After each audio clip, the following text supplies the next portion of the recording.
And welcome into Elevation 5280 Sports and Lifestyle on this Sunday evening. Not morning, not 1, not 2, but on this evening. Mark Saxton with me again, filling in. And Mark, how are you? You're 2 hours behind me at the current moment. So you're in the past, I'm in the future. How does that feel? I was going to say, how is the future? How's it looking? Anything to look forward to? Definitely the weather is warmer here. Although it is funny when you leave a cold-based state in the winter, it gets warmer when you leave because it was like 65 in Denver today. You know what? I can't complain because yesterday and today was really warm here. I think we went from 29, 23 to I think we were in the 50s and 60s yesterday and today. Well, there you go. So, a couple things. Yes, I am at the beautiful Boardwalk Hotel and Resort at the famous Walt Disney World in Orlando, Florida. Nope, not here covering the stupid Pro Bowl. We will get into that here in the show, and apologize for me moving around all over the place. I'm trying to hold my laptop. There is not a good place to set it, so apologize for that. Apologize for the lighting. Apologize for the glare in my glasses. So a lot of things to apologize first. Get that out of the way. But we do have a lot to get into this evening as some huge league shifting trades that went down in the NBA today. The WNBA offseason has been crazy so far. In the midst, Mark, of some of these ladies playing in the 3-on-3 unrivaled league, and they started this league on teams, and a couple weeks later they're on different teams. So we will get into that as well. And again, the stupid Pro Bowl happened today. I know you don't care. Nobody cares. We're going to get into how maybe these stupid All-Star games can be fixed. Mark, there's only one good All-Star game, and we'll get into that here as well. Don't forget to like all of our socials, Facebook, X, subscribe to the YouTube channel, subscribe to Spotify and Apple Podcasts and Amazon Music as well. And don't forget to go to our home base, e5280sports.com, where you can find all of that there as well as blogs and stuff. We will be starting up a brand new Between the Lines as well. And don't forget to check out Pro Wrestling Daily with Andre. That's always on the front page as well. But every topic we talk about is encapsulated, ensorcelled, if you will, in a segment we call Fire and Ice. It's now time for Fire. Give me fuel, give me fire, give me that which I desire. He's on fire! I'm the only one a burning desire. Let me stand next to your fire. And Ice. Ice Cube, baby. You're as cold as ice. Ice, baby. Well, if you're new to the program, Fire and Ice, top 3 who's hot, who's not, so to speak, in the world of sports over the past week or so, as we get into it here. And as we normally do, Mark, we ask the guest hosts where they would like to start this evening. You know what? I like it. I think, we touched on it a little bit. Let's start with the ice list. Yeah, the ice list. Yeah, and look, I don't know what to do about these stupid All-Star games, Mark. They've all become irrelevant. They've all become stupid. They've all become things I don't have time for. I don't care for. I almost forget. If I wasn't in Orlando, Mark, I'd probably forget the Pro Bowl even happened. And so did the players. They don't care. I don't know what you call it. The shininess of it, the prestige. There's the word I'm looking for. The prestige of it seems to have gone away. And when you hear like 10-time Pro Bowler, it doesn't hold the same value it did like maybe 20, 25 years ago. Not even a little bit. Especially when the fans vote, because the fans don't know anything, and it's just stupid. And now, Mark, it's gotten so bad. I mean, they stopped trying like 10, 15 years ago. It's gotten so bad of not trying. It's a flag football game. It's stupid. It's pointless. They had to put it in between the conference championship weekend and the Super Bowl, so some eyes would watch it. That. Yeah, because they had to move it. It was the end cap to the NFL season, after the Super Bowl, but then less and less people started watching it because they just less people kept trying in the game, and now it's all the way down to stupid flag football. So dumb, so terrible. And And they don't even keep track of the points yeah, it was within the like, game. It's all the skill points around it. I don't understand any of that either. and the final score was like 402 to zip. No, it was Yeah. like 76 to 60 or something crazy. But Yeah. the main question is, Mark, I'm gonna propose this to you. So put your, I don't even know, Pro Bowl cap on. Can it be fixed? Will it be fixed? How does it need to be fixed? Because it's just absolutely worthless nowadays. So I've got a few ideas, honestly, because I mean, like every other fan, I think we've all thought about, a way we could fix this fiasco. I think the only one that really had it right was baseball. When baseball had whichever conference won had the home field advantage in the series. I think they need to bring that back in baseball as well. I think if they do something like that and they make it to where because of football being a rough sport, they need to make it go back after the Super Bowl so that everybody will play. Make it to where the game means something instead of just a Instagram photo shoot. And I think all the skills, all the skill challenges and everything like that. That's what they used to do anyways. Make it a whole weekend thing with leading up to the game and the game actually meaning something after the season is ended. Putting it in the middle of the season, you got your Super Bowl contenders that are like, I'm not going to chance getting hurt, which I guess I understand that. But I mean, even then, it's like you're not really doing anything. Even when they had pads the last decade or so, they weren't really trying.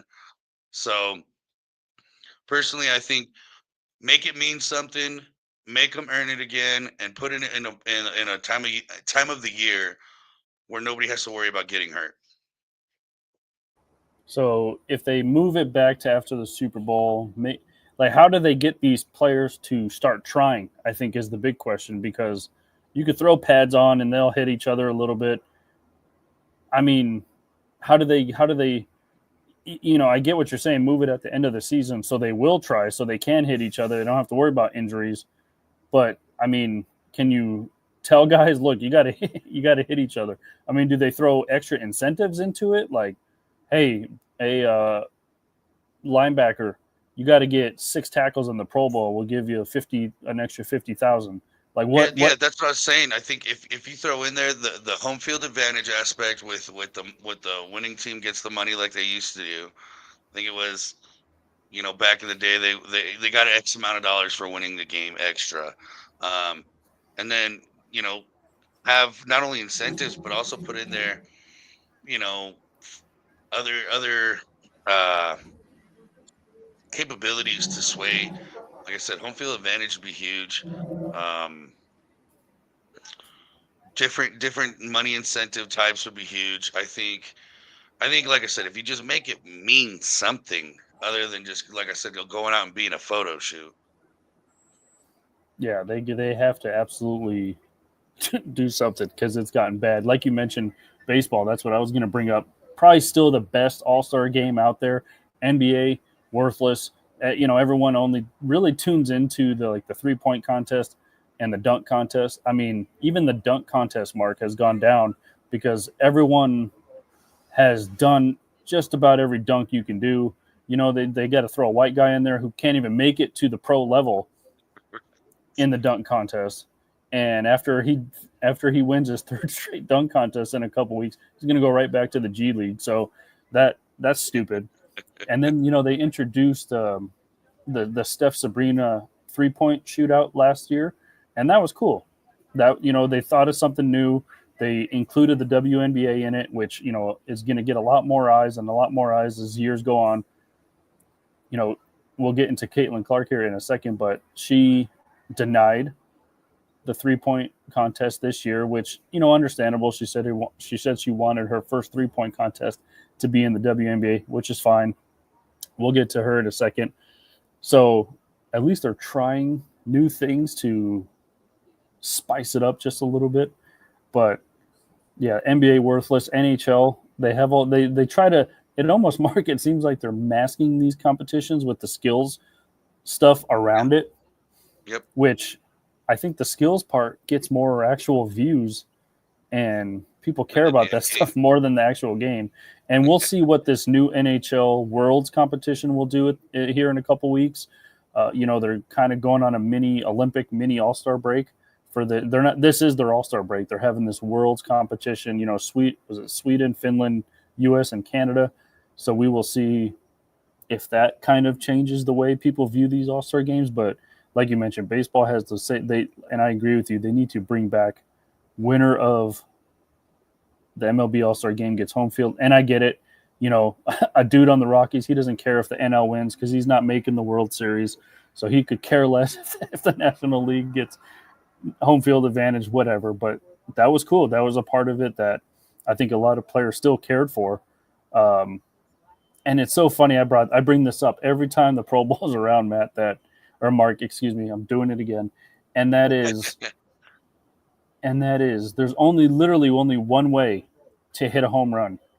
And still the home run derby is better than every skills competition out there put together. Yep.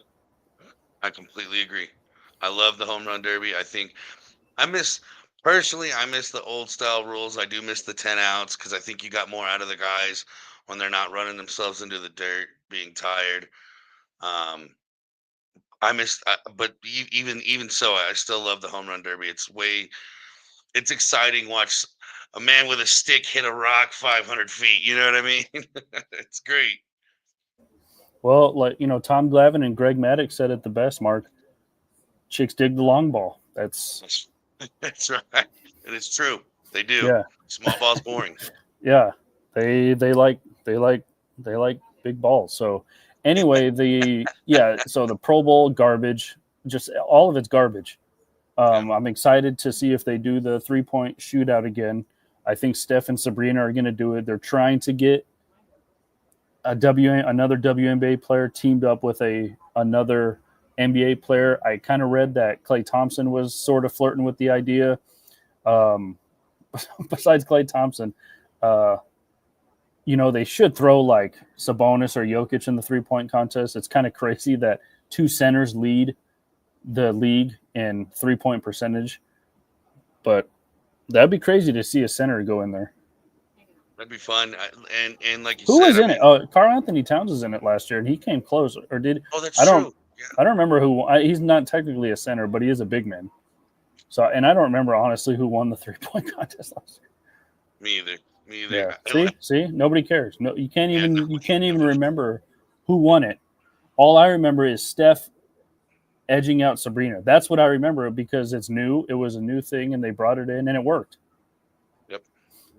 So no, I completely agree with you. And then another thing too that kind of bothers me is with these skill contests, and these different, smaller competitions that they have throughout the weekend. It's even worse with the way that these major sports are marketing some of the players. For example, everybody got tired of seeing Kelsey and Taylor Swift, but that's who the NFL wanted to market for the face. And you're seeing, if Kelsey didn't make the Super Bowl, he would have been, he would have been there in the games, and then it would have been revolved around that, and it's like it's almost like they expect us to sit down and watch it as if we were all friends and we knew him. Oh man, hey, he's having a good time, so I'm having a good time type thing. It's like the fans. This has always been for the players, and I think the fans being there is fine and dandy, but it doesn't matter. No one cares. And like I said, I think a lot of it has to do with the way they market it, and a lot of those skill challenges that they're doing is one, like you said, to mask cover up for the game, but two, that's the only times that that they're gonna have fun, that the fans are gonna have fun, actual fun, seeing this or that, getting to ooh and ah. Because like I watched a little bit. My son was all over it, wanted to watch the flag football game, and I turned it on and just listen to the crowd. They didn't care. yeah. You should have tricked your son and put on an old tape of the old Pro Bowls. That's what I should have done. Yeah. Those were fun. Those were good. Yeah, the old classic jerseys that they used to wear that said All-Star on them. Yeah. I Yeah. remember when Sean Taylor, who did he light up that Pro Bowl? Yeah, I remember. I can't remember, but I remember the hit. It was a hard hit. Those are the things I miss. Yeah.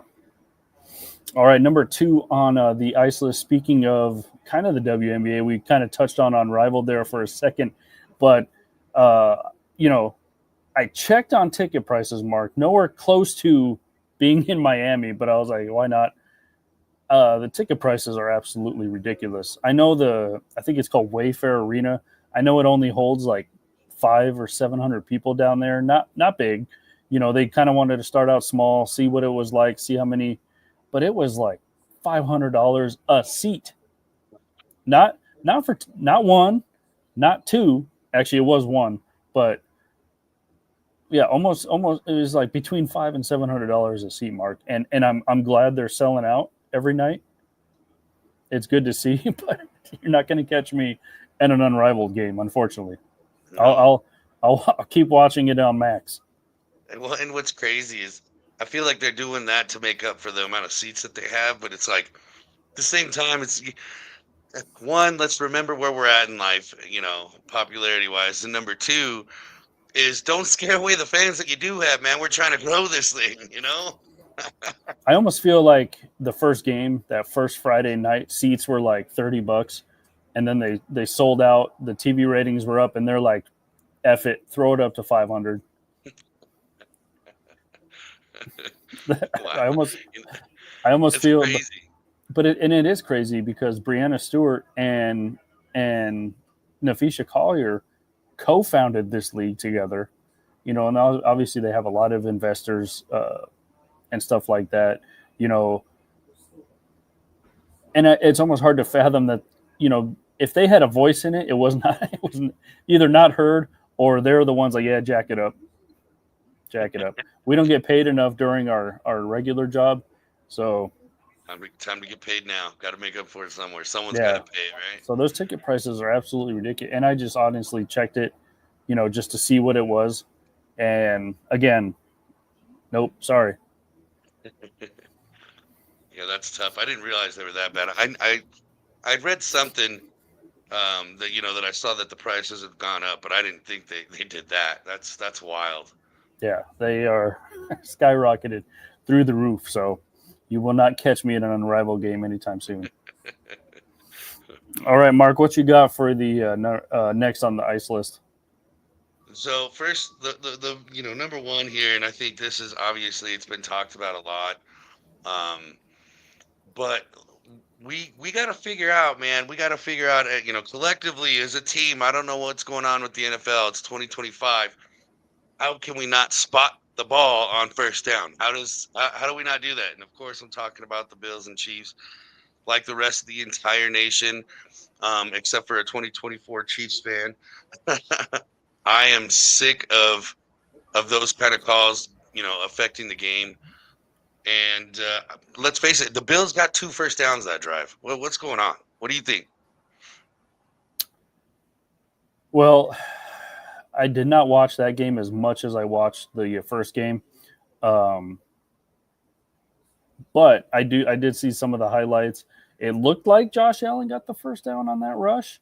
Hard, and I get it. You're going to have human error. They want human error in the game. I think I brought that up to somebody. I'm like, they want human error in the game, and he's like, well, why? You have all of this. You could put sensors in a golf ball, Mark, to see how freaking where it is, what the trajectory was, like how hard you need to hit it to get a hole in. I mean, all this crazy stuff in a golf ball, and they can't put a sensor in a ball or on the field or on the first down flag thing that they hold or somewhere they can put sensors, Mark. Like you said, this is 2025. I know they want human element. I know they want human error, but at some point, Mark, these calls are going to cost games, and we've seen them cost teams games. And I've been on the the Chiefs and the refs and stuff like that for a long time, and it's almost just it almost is time to give it up because it's kind of worthless at this point. But I mean, it is crazy now that it's made it to a national level, and at least us as Bronco fans, Mark, in Denver, we've been seeing it for a while, but Yeah, you know, you gotta deal with it twice a year. and you can't really blame the game in Kansas City on the refs. Broncos got a field goal blocked and they lost, but that's how close they came to beating. I mean, Chiefs haven't really run anybody off the field this year, so but it could come down to those close calls. They win by 3 points. Something happened to where the team couldn't get that 3 points because of a call. I don't know. I'm not spending time looking at the tape that deeply, but like you said, the technology that not only us, but imagine a league, $1 billion a year league has access to, you'd think something would change by now. And maybe they will. Maybe they'll bring it in next year. You know, I think Adam Schefter tweeted out or whatever that they're going to look into the QB sliding thing next year. So maybe some kind of computer element. They got to get rid of that crazy camera that just flies along the field. I mean, I'll stop watching because I get sick. So there's one eye off the TV. So I will say this, kind of touch on it, and first and foremost, I'm not one of those fans that say that the Chiefs have the refs in their pocket and it's all rigged, and not one of those guys. But I think a lot of times people forget. Like if you remember back in the day, and we could pull up the clips. I kind of touched on this on my show too, where Michael Jordan would get those calls. Hey, Mike, did he get you? Did he get you? All right, 2 shots. And Tom Brady got certain calls. I mean, heck, how many pitchers, depending on the pitcher, or how many catchers get certain strike calls that other guys won't. I think a lot of people tend to forget those kind of situations. That the Chiefs have been playing high enough ball to win 2 Super Bowls in a row.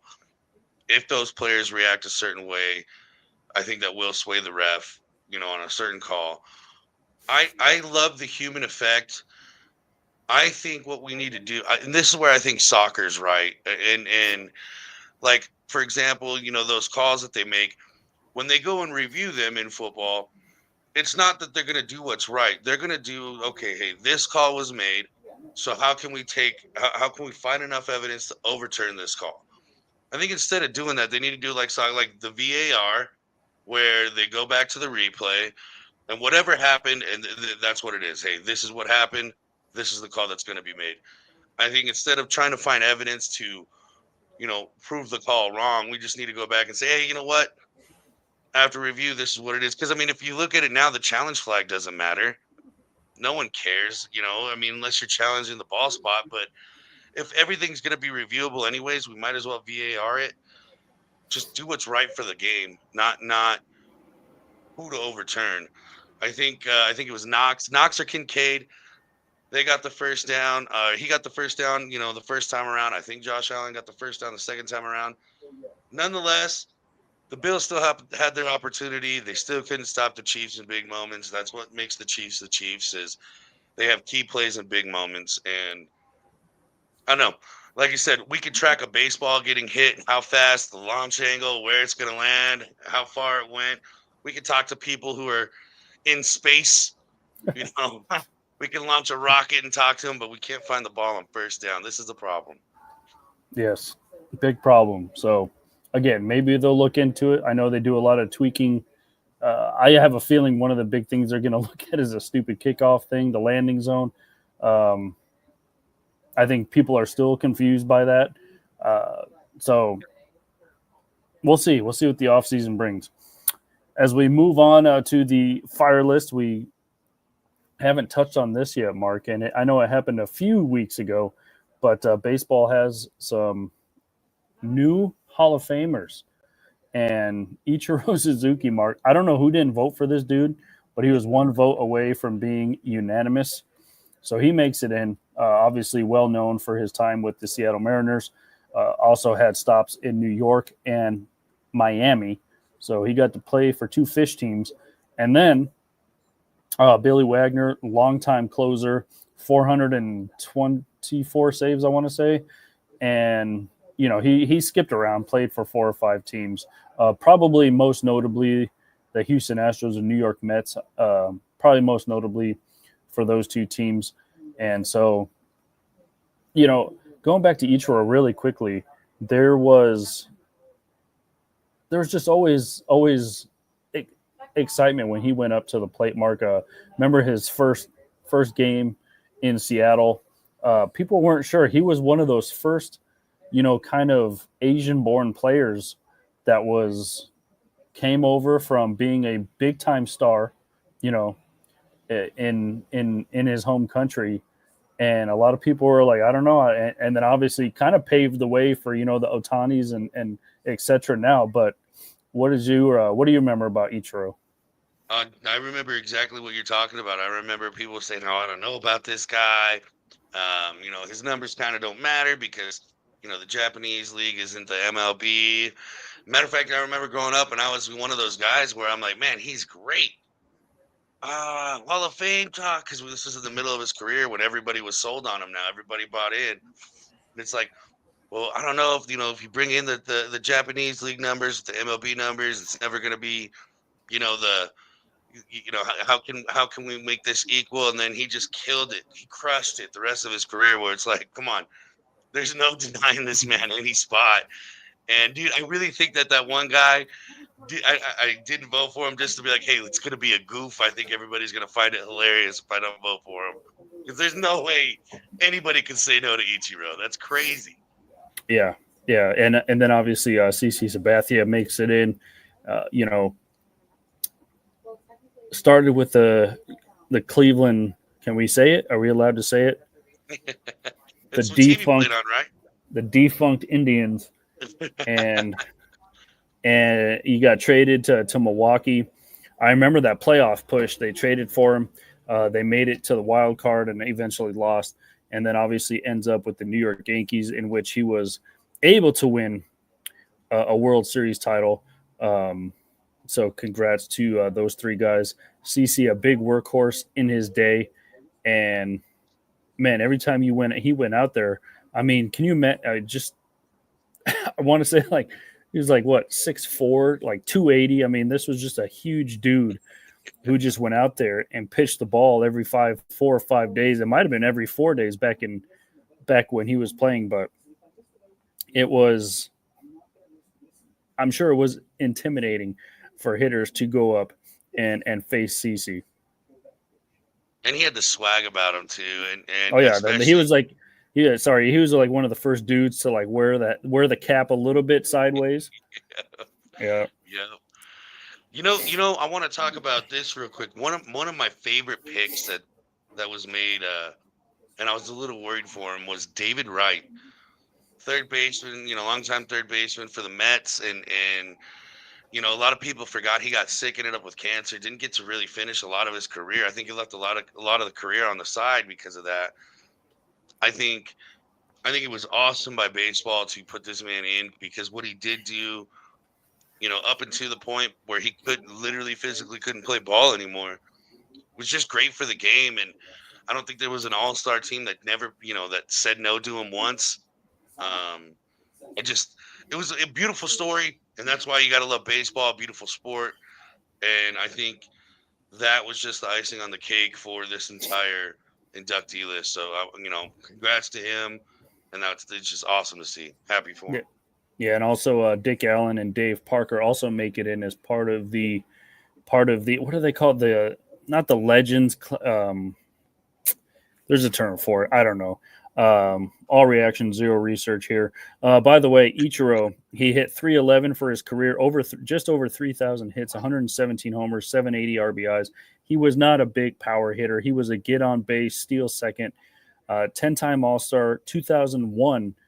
Not only was he Rookie of the Year in 2001, Mark, but he won MVP the same year, 10 Gold Gloves, and we mentioned played for the Mariners, Yankees, and Marlins. CC finished with 251 wins, 3.74 ERA, 3,099 strikeouts. That's every time someone makes the Hall of Fame, we kind of look at the benchmarks, Mark, about, what kind of guidelines do they get in, the 300 average. is right around where you want to be when your career's done. If you can't get there, you want to have at least 300 home runs. I think that's the kind of line where you want to be. Or stolen bases. There's something offensive, yeah. Yeah, yeah. And then, for pitchers, it's either 300 wins or 3,000 strikeouts. CC was close to the 300 win mark. Again, 251, just over 3,000 strikeouts, 6-time All-Star. He was the 07 AL Cy Young. Again, he was the 2009 ALCS MVP and also obviously won the World Series that year. So, and then Billy Wagner, as I mentioned, I was close, 422 saves. I said 424, so I was pretty close. 231 ERA, 11, just under 1,200 strikeouts, 7-time All-Star. And as we mentioned, the Astros, Phillies, Mets, Red Sox, and Braves. So those are the new class of Hall of Famers getting in this spring. So we didn't get a chance to talk about them a couple weeks ago when this happened. So we got it fit in today. Next on the fire list, Mark, speaking of CC, a different CC, and that is my girl Caitlin Clark gets her number retired at Iowa. I literally watched the whole game, Mark, walking around Disney World on my phone, bumping into people, didn't care. Could have rode a ride twice, decided to watch her speech instead. I know I probably could have paused it or caught it on YouTube later, but I wanted to watch it in the moment. It was a great game between Iowa and USC, by the way. If you missed it, Iowa just had and the announcers put it perfectly, the aura of Caitlin Clark being in the building against, by the way, mind you, the number 4 ranked team in the country in USC, and Iowa takes them down. And, yeah, it had to have been the aura of Caitlin Clark being there, some other former players being there. Kate Martin was there. Lisa Bluter was there. Their former David Letterman, of all people, was there. So it was a good game to watch, but she gets her number retired. And in her speech, it was cool. She gave a shout out to the Fever. They're going to play a preseason game, the Indiana Fever, at Carver Hawkeye Arena in Iowa. And she apologized like 3 times for ticket prices. It was cool. Dude, that's awesome. She unfortunately didn't apologize for the unrivaled ticket prices, but you know, what can you say? I mean, CC being everything that she is on and off the floor, and setting standards high everywhere you go.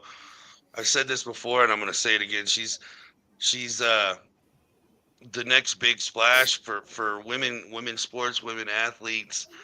Since like Mia Hamm and the Williams sisters doing it in tennis, and this is the new face that they get to have, and what a special time to be.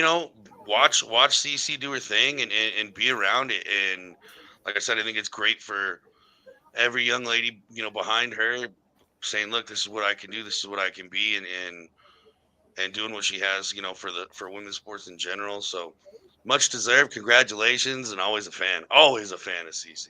Yeah, and apparently she's donated like $22,000 to 3 different organizations in Iowa City.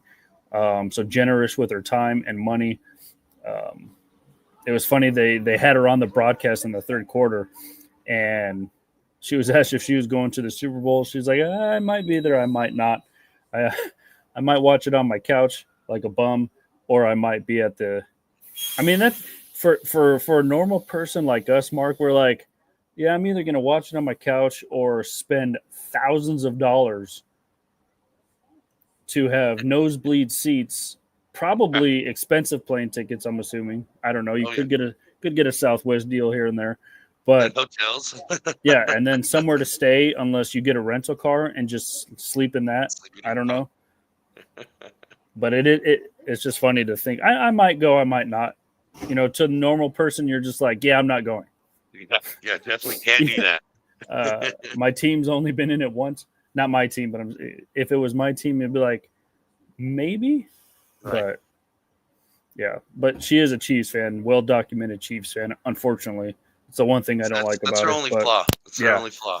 it is the one blemish on her record. Right. All right, moving on to. Well, we're not done. We're just continuing the fire list because there's a lot to get to. We I guess the little sister of the NBA, the WNBA offseason has been crazy as well. Some big trades have gone down. If you missed it on our socials, kind of the first domino to fall was almost a week ago, Mark, last Saturday. Kelsey Plum gets traded to the LA Sparks.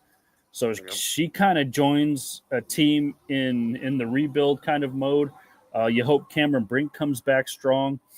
So a lot of pieces going on in LA. And then another superstar gets traded in that multi-team move. Jewel Lloyd gets shipped to Vegas. So she gets to team up with Asia Wilson and the back-to-back WNBA champion. So that's going to be interesting to see how that works. Not only a bunch of trades in this league, Mark, but free agency opened as well. We saw Brittany Griner go from Phoenix to Atlanta. She spent 11 seasons in Phoenix, by the way. So it's going to be weird to see her wearing a different jersey. Natasha, and being in Arizona, I saw her all the time. That's going to be weird. yeah. We'll get to the Mercury here in a minute because they're going to look completely different coming up here when the season kicks off in April. Natasha Howard, longtime vet in the W, she signs with the Indiana Fever, so she joins CC. I mean, Indiana's they're making moves. Speaking of the Mercury, mentioned it. They get Satu Sabalu, who's absolutely killing it in the Unrivaled League right now. That's part of the deal that shipped Sophie Cunningham, who is my future wife, by the way. She gets shipped to the Indiana Fever as part of that deal. So no more Sophie in Phoenix. That's going to be kind of weird not to see her there. I'm telling you, Indiana's loading up. They landed DeWanda Bonner, dude. The Fever are going to be something fierce. I mean, you thought they were on the rise last year just because one person joined their team, changed everything. And they also, keep in mind, a low-key move, they re-signed Kelsey Mitchell as well. So they keep their savvy veteran point guard. Point guard, shooting guard, whatever CC doesn't want to play. It's going to be interesting because Sophie's a 3-point sniper. Obviously, Caitlin can shoot the three. They did have to get rid of Nalissa Smith as she gets traded to Dallas as part of that deal. I liked her. She was a big body. CC had some nice passes to her in the post, but unfortunately she gets shipped to Dallas in the move. So a lot of movement in the W as well.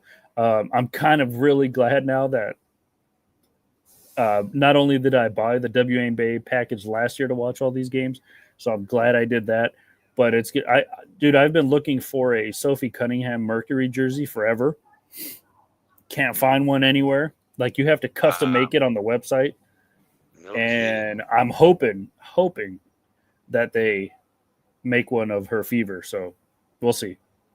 And not to mention that, a couple months ago we saw the Bay Area, the Golden State Valkyries have a expansion draft. So you're getting a brand new team in the league as well. That's right.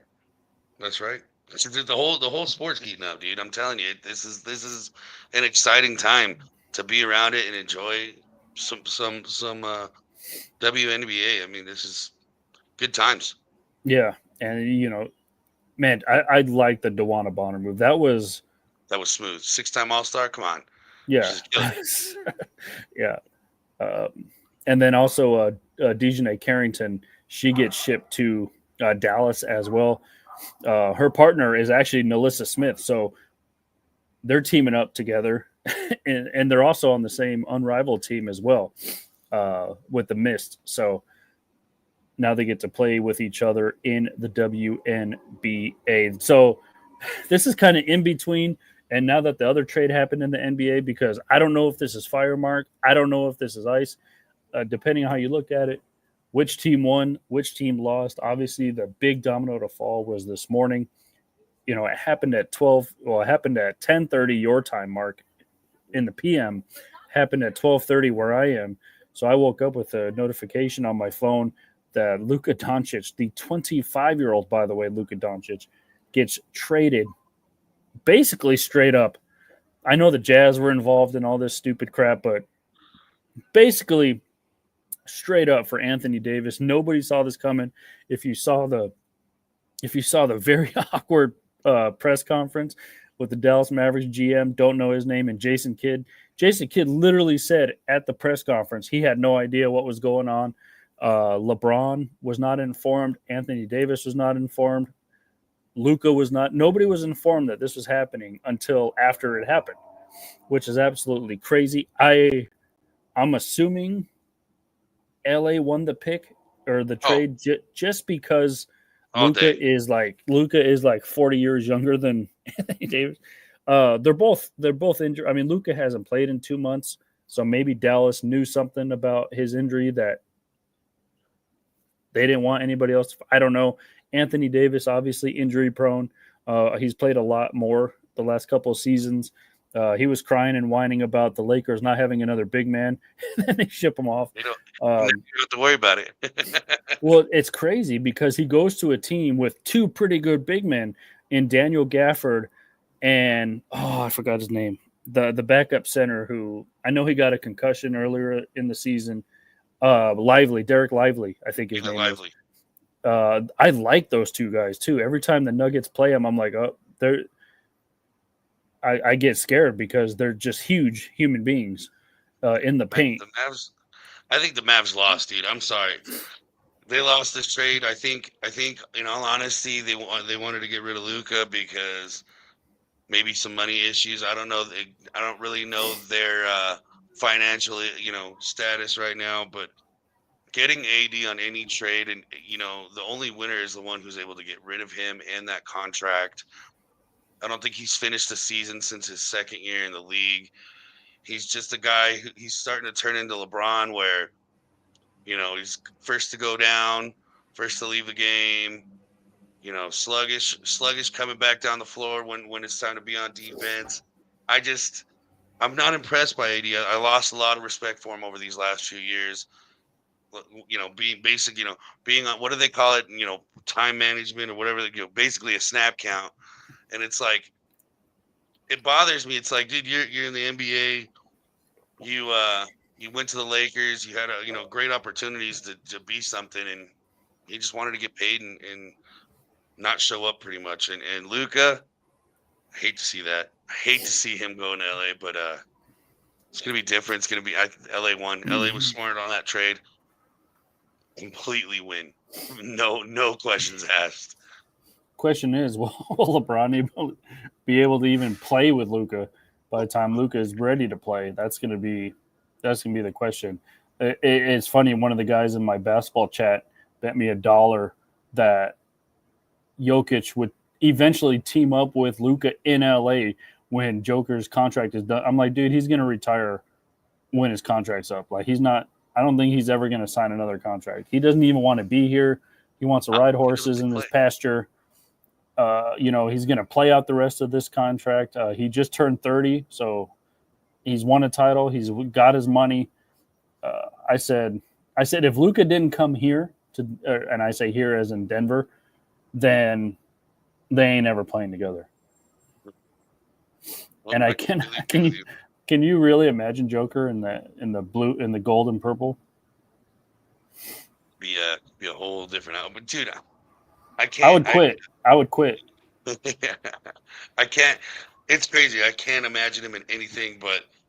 I can't imagine Luka in anything but that Mavs uni. It's crazy to me. Yeah. So it's so wild. It's a whole.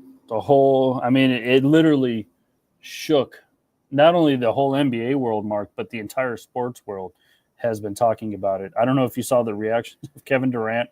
I don't know if that was during a game because they were looking at their phones, or during shoot around or whatever, but it looked like during a game because all the dudes were just sitting on the bench and everyone had their phones out. So his reaction was pretty funny. And then the next domino to fall just happened a few hours ago, Mark, and that was DeAndre Fox gets traded from the Sacramento Kings to the San Antonio Spurs, and which allowed the Bulls to ship Zach LaVine to the Sacramento Kings. So he reunites with DeMar DeRozan in Sacramento. Bulls really get nothing in this deal. A bunch of scrubs nobody's heard of. The Kings get 3 first-round picks, 3 second-round picks, and a sack of marbles. So Kings got a lot of, I guess, building for their future. I thought De'Aaron Fox was their future, but they didn't think so. Nobody thought so. What does this do to the kind of the point guard dynamic in San Antonio? What do you do with Chris Paul now? The dude's like 80. So, I'm sure Wemby loves it because he's got a younger running mate, but another domino to fall. I mean, where are we going to see more dominoes falling here soon? Yeah, that both of those trades. I mean, obviously the Fox trade wasn't as huge as the Luka trade, but Fox going to San Antonio now it really kind of changes the outlook on San Antonio as a whole. Like you said, Wemby, I'm pretty sure is going to be stoked to have someone young and ready to rock and roll. And I think this is something for San Antonio to, they're not the greatest right now. So I think this is something for San Antonio to kind of strap in, buckle in, and they all of a sudden they've got, a way brighter future. So I think good on them. I think it was a smart move, and build around it, start making it happen now. Meanwhile, we touched on this a couple of weeks ago. Meanwhile, Jimmy Butler is still floating around in purgatory, wondering if he's ever going to be on a new team. And I guess Golden State was trying to get in on Zach LaVine. They've been trying to get in on Jimmy Butler. Jimmy Butler said he will not sign an extension with the Warriors, so he's kind of screwed. That whole thing went south super quick. They suspended him, and then his first game back was against the Nuggets, played okay, and then he walked out of a practice because they said he wasn't going to start anymore, so they suspended him again. It's just gone from bad to worse in Miami with this whole Jimmy Butler situation. It's crazy. There was talk about him coming to the Nuggets. He didn't want to go there. He really wants to go to Phoenix, but I don't know if that's going to happen with his contract and Bradley Beal's contract, Kevin Durant's contract. It's just Phoenix crazy. is in trouble. Yeah. I don't see that happening at all. Yeah, so a lot of craziness. Jimmy Butler, man. Jimmy Buckets, see that? And what's crazy is, like you said, it went from bad to worse so fast, and it's, the memes out there have been cracking me up. They've been having, I don't know if you saw the one where he was with that one chef, and it's like Jimmy Buckets discussing his new contract in what's his name's kitchen, and I'm like, Yeah, dude, it's basically that. It's coming down to it. He's like, where else can he go? Like I said, I don't see Phoenix happening at all. yeah. And there was talks about him going back to Philly. And he would have hated. He's come out and said he doesn't want that. And he backed himself into a corner. He honestly should have just stayed quiet and let the chips fall where they may, and he might have gotten a favorable situation. Yeah, now they're going to trade him. I don't know if anybody wants him at this point. No. I'll tell you what, though, they should call him Jimmy Bags because he goes to a lot of unrivaled games. So he's got the $500 to spend for a seat. Right. He's got the money. That is for sure. And that's what he's chasing now. It's crazy. Like, I keep looking at the list, and I'm like, yeah, I really don't know where he's going to end up. Nothing else makes sense. Yeah, I don't know. Poor Jimmy, I guess, at this situation. I don't know. I don't know if I feel bad for the dude or like you said, dude, just shut up. Right. I mean, now his teammates are tired of him, and he's just burning a lot of bridges where he probably shouldn't have. So we don't know where he's going to end up, if he ends up anywhere. Miami might just have to cut bait and release him. Yeah. At this point, what else can you do? They would take the loss, but at least they wouldn't have the distraction anymore. Yeah. I mean, you almost would take that over the money you're going to lose out on. So it's it's crazy right now for poor old Jimmy Bags. Poor old Jimmy Bags. So Yeah, it'll be interesting to see if any more trades are to follow, whether that's tomorrow, whether that's a couple days from now. At least people in Denver are praying for a trade, especially after these two. Not only two trades happened in the NBA, Mark, but happened in the Western Conference. That's what a lot of people are kind of. I mean, I know the Bulls were involved in the Zach LaVine thing, but most of these moves affected Western Conference teams. Obviously, the Lakers, who are a couple games behind the Nuggets. Um, and then a small trade that happened yesterday. The Clippers traded PJ Tucker and Patty Mills, part of that going to Utah. Patty Mills goes to the Clippers. Not really a big deal, under the radar move. Really not going to move the needle in the Western Conference like the two trades that happened today were. And like you said, obviously the Zach LaVine, De'Aaron Fox wasn't as big as the Luka trade, obviously, but still some big names getting shipped around before the trade deadline here in a couple days. Yeah, no, absolutely. And once again, I think this has been the best, I guess, trade deadline area in years. I can't remember. It was how fun basketball was, as much as like I said, a Luka and AD trade. Fox leaving and going to San Antonio. Those are video game trades, and I think it's exciting. I think this is fun. This is what makes the deadlines fun in any sport. Yeah. And one more thing I wanted to get to. Obviously, it's been happening for a couple weeks. The coaching carousel in the NFL has also been absolutely exhausting, if you will. Chip Kelly leaves Ohio State today as the offensive coordinator. He joins his buddy Pete Carroll's staff with the Oakland Raiders as the offensive coordinator. The Raiders as the offensive coordinator. Robert Saleh goes back to San Francisco with his tail between his legs. It was, I don't know if you saw the Jerry Jones press conference when they announced Brian Schottenheimer. I mean, do you really call your new head coach a risk in front of his face? Do you do that? I mean, I guess you do it I guess you do it if you're Jerry, but it's how we do around here. Yeah, that whole speech, it was like he knew he was making an asinine move because he didn't make any moves before that point, and not even with his own head coach that he had sitting there, and he was like trying to not only convince himself but everybody around him, hey, I still got a handle on things, and this is what's going to happen, and it's like one of those things where he's like, dude, shut up, quit talking, please, stop. Sign the paper and move on. Ask questions about the upcoming season. And, best of luck to Brian Schottenheimer. I mean, I don't know. Maybe he can, maybe he can't.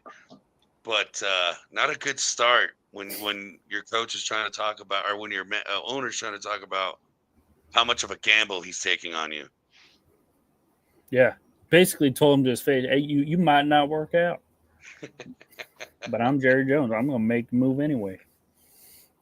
That's right. My kids don't need to be running this yet. I'm very much in control and capable, even though you're one hell of a gamble. Yeah, it was. I don't know if that's too much confidence you're giving your head coach right in front of his face. What moves? These are moves we haven't really talked about yet. Obviously, Pete Carroll is the head coach now with the Raiders. What about your buddy down in Jacksonville? Duval.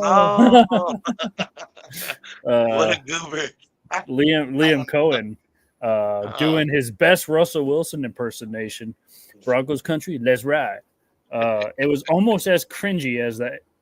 But yeah, that was a funny press conference as well.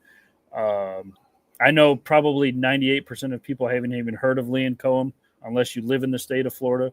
And I did a survey walking around Disney. Nobody's ever heard of him. Yeah, and then obviously Josh McDaniels goes back to the Patriots. Lions lose basically their entire coaching staff except for knee biter. So those are the coaching carousel moves that we haven't got a chance to talk about. Was any of them surprising to you? Any of them kind of shocked you? Any of them you're like, well, that was dumb? Besides Dallas. I think the dumbest one. Well, yeah, besides Dallas, I think the dumbest one. And don't get me wrong. I understand when you're an assistant or a coordinator, whatever it is along the sidelines. When the time comes and you get a call, you kind of got to jump on it just to kind of get started with your head coaching career, I guess. But what's his? Oh, I just drew a blank on his name. The Bears just took him from the Lions. Ben Johnson. Johnson. Yeah. So for me, I think that was. It's like, not that I want to see him do bad just because he came from the Lions, but it's like, dude, that's how you want to start your career. I mean, everybody knows there's no fixing the Bears right now. It's going to take years and years and years. That organization does what they do every time. They suck. They draft the number one quarterback. They put all the pressure on that number one draft pick. They suck again, and then rinse and repeat. And instead of adding pieces, this year they added a couple of veteran receivers, which is like it still didn't matter because Caleb Williams was still running for his life. So I mean, you got all these issues going on, and they haven't won since the '80s. And like that's like I said, I guess I wouldn't call it dumb, but man, why do that to yourself? That one was huge, a huge stick out point for me. Did not see Pete Carroll. That one kind of surprised me. I mean, I figured he wasn't done in the NFL, but I didn't see him going to the Raiders. The Raiders. That's going to be interesting to see. And like I said, oh, and Duval. I can't, dude. I can't. I hope he does good. As much of a goober as he is. Yeah. I hope he does good, but I mean, what's another tough team to take over, right? Trevor Lawrence coming off of an injury. They're kind of just in trouble all over the place, even though they were in the playoffs 2 years ago. Just one of those, like, that's your first head coach job. That's the one you want to take. Yeah, and again, nobody even knew who Liam Cohen was or is still until the Duval. But now, I mean, that should be a drop. There you go. For those of you who haven't heard it before, there to Duval. I mean, classic. I mean, if I lived in Jacksonville or wherever, if you're a Jacksonville's fan, that's got to be like you get a text message from your dorky friend, and you hear the Duval, and then you're like, oh yeah, it's the idiot's texting me. Okay, yeah, dude. If I had a buddy who was a Jags fan right now, every morning I would shoot him a GIF of. With the two eyebrows, Duval. And then he tried to fix it like 5 minutes after his press conference. It was a little better, but still pretty bad. Yeah. There's no helping that one. That one's just like you said, cringe to the most. It's that could have been its own section on the ice list was his Duval. But 5 seconds tore him all the way down. Yeah, it's crazy how you got to watch out because these things make the internet in a split second, dude. So if you cringe it up and are stupid, you're a meme, like and a GIF, right? Literally right away. And I wish I was smarter to think of these GIFs and memes. I even have like a meme maker app on my phone, and I'm just too slow to pull the trigger, I guess. Yeah, because some of those cats can. I mean, and like you said, that one's low hanging fruit. That one was giving. He handed it to you. Yeah, pretty much. Right there in front of you. Right there in front of you. But that is going to do it for us here on the program. Once again, thank you for listening, watching, however you're digesting this as well as all of the program shows here on Elevation 5280 Sports and Lifestyle. Make sure you go to all of our socials, Facebook, X, Instagram, subscribe to our YouTube channel and all of our podcast channels as well, Spotify, Apple Podcasts, and Amazon Music. All the stuff's up there. Go to our home base, e5280sports.com as well. And of course, Mark, thank you for sitting in the hot seat. Absolutely. Always a blast. You go enjoy the rest of Disney World. Yeah, it is. It is very warm here as we currently speak. I don't know it's one of those, you know how you just sit and then you just sweat? The humidity, right? I kind of missed it. It's better than freezing, that's for sure. Yeah, right now, as we sit here, a nice 68 on the patio. Nice. On the veranda, if you want to get fancy. There you go. Yeah. That's classy. Yeah, I feel classy. There you go. All right, that's going to do it for us here. If you missed anything, it'll be up on Spotify, Apple Podcasts, Amazon Music, on the website as well shortly. Once again, thank you all for listening. Until next Sunday, we'll talk to you then.